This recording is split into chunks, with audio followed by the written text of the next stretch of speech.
नमस्कार शेतकरी बंधूंनो, या यूट्यूब चॅनलवर आप सगळ्यांचं स्वागत आहे। जर या चॅनल तुम्ही नवीन असाल तर चॅनलला सबस्क्राईब करा, व्हिडिओला लाईक करा। आज आपण बघणार आहोत कापूस बाजार भावाविषयी। चला तर मग बघूया। नमस्कार, सध्या खानदेशातील जळगाव, धुळे, नंदुरबार कापूस बाजारात काहीशी हालचाल दिसत आहे। मागील काही दिवसापासून भावात सुधारणा होत आहे असून काही ठिकाणी दर 1000 रुपयांनी वाढले आहेत।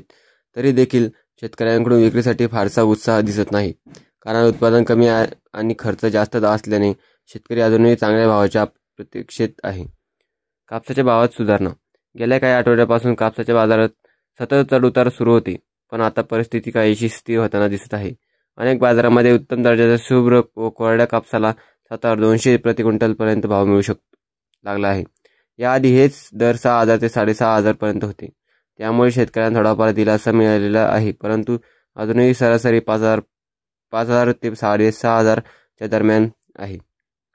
यावर्षी अनेक शेतकऱ्यांना फक्त 3 ते 3.5 क्विंटल कापूस प्रति एकर एवढेच उत्पादन मिळाले आहे। काही ठिकाणी तर त्याहूनही कमी। याचवेळी खत, बियाणे, मजुरी आणि मशागत खर्च मोठ्या प्रमाणात वाढल्याने उत्पादन खर्च दुप्पट झाला। या परिस्थितीत शेतकऱ्याच्या हातात फारसे काही राहत नाही, त्यामुळे सर्वांचीच अपेक्षा आहे की कापसाला किमान 7500 ते 8000 दरम्यान स्थिर भाव मिळावा। वाढलेल्या भावानंतरही विक्री मंदावली। कापसाचे दर वाढले असले तरी विक्रीला फारसा प्रतिसाद नाही।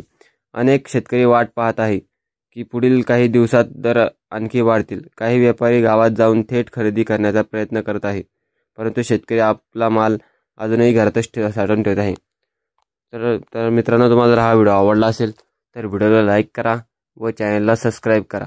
धन्यवाद।